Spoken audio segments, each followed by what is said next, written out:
નખત્રાણા તાલુકા Raghuvanshi social ગ્રુપની મહિલા પાંખ દ્વારા કેસીઆરસી અંજન મંડળના દિવ્યાંગ બાળકો દ્વારા બનાવવામાં આવેલ રાખડીઓની ખરીદી કરી બાળકોને પ્રોત્સાહન આપવામાં આવ્યું.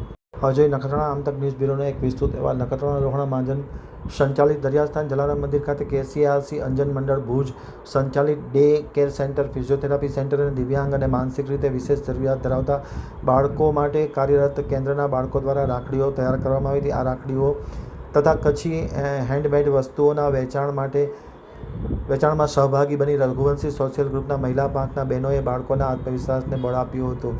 આ પ્રસંગે મહિલા પાંખના પ્રમુખ હેતલબેન ઠક્કરના આયોજન મુજબ બહેનોએ રાખડી અને હસ્તકલાની વસ્તુઓ ખરીદી હતી. આ પ્રસંગે અલ્પાબેન કોઠારી, નીતાબેન કોઠારી, પાયલબેન કોઠારી, રીનાબેન પલણ, દિયાબેન પલણ, ભાવનાબેન પલણ, જાગૃતિબેન પલણ, મિતલબેન પલણ, વૈશાલીબેન પલણ, ભાવિકાબેન સોમૈયા, રશ્મિબેન કોઠારી, કિંજલ ઠક્કર, અંકિતા પલણ, દિશા મીરાણી, પ્રજ્ઞા કારિયા, સંગીતા ઠક્કર સહિતના લોકો ખાસ હાજર રહ્યા હતા એમ રાજુભાઈ પલણે આમતક ટીવી સાથેની વાતચીતમાં માહિતી આપતા જણાવ્યું હતું.